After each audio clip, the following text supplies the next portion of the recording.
Kuwait প্রবাসীদের ইতিহাসে 14 তারিখ এবং 15 তারিখ রাতে কুয়েত প্রবাসীদের সব থেকে ভয়াবহ রাত গেছে। আসাবি এবং জিলিপ এলাকাতে প্রায় 1000 উপরের বিল্ডিং খালি করা হয়েছে এবং এই 1000-এর উপরে বিল্ডিং এর ভিতর হাজার হাজার কুয়েত প্রবাসী ছিল। তাদের এখন উপায় কি হবে? বাংলাদেশের সরকার, বাংলাদেশের প্রশাসন এবং বাংলাদেশের মিডিয়া এগুলা নিয়ে এখন পর্যন্ত কোনো নিউজ করে নাই। বাংলাদেশের প্রবাসীরা কোথায় যাবে, কিভাবে থাকবে, তাদের জন্য কোনো সুযোগ সুবিধা এখন পর্যন্ত বাংলাদেশ কুয়েত দূতাবাস এখনো করে নাই। এটা নিয়ে কোনো নিউজ এখন পর্যন্ত বাংলাদেশের কোনো টিভি চ্যানেল করে নাই। তাহলে বাংলাদেশের এই প্রবাসীগুলো কোথায় যাবে? হাজার হাজার প্রবাসী বাস্তবচ্যুত হয়ে রাস্তায় রাস্তায় ঘুরতেছে, থাকার জায়গা নাই, খাওয়ার জায়গা নাই। বাংলাদেশের মিডিয়াগুলো এইগুলা কেন এখন পর্যন্ত বাংলাদেশের মিডিয়াতে প্রকাশ করতেছে না?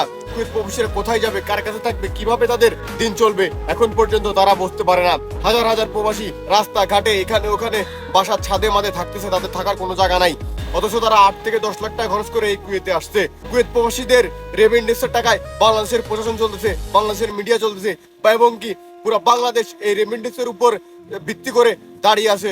অথচ এই প্রবাসীদের নিয়ে এখন পর্যন্ত কোনো মিডিয়া কথা বলতেছে না। এই প্রবাসীদের কাছে আকুল আবেদন, এই ভিডিওটা মিডিয়া পর্যন্ত পৌঁছায় দেন।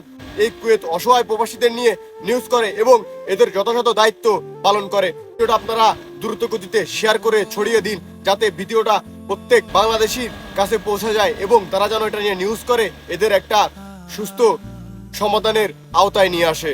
ধন্যবাদ।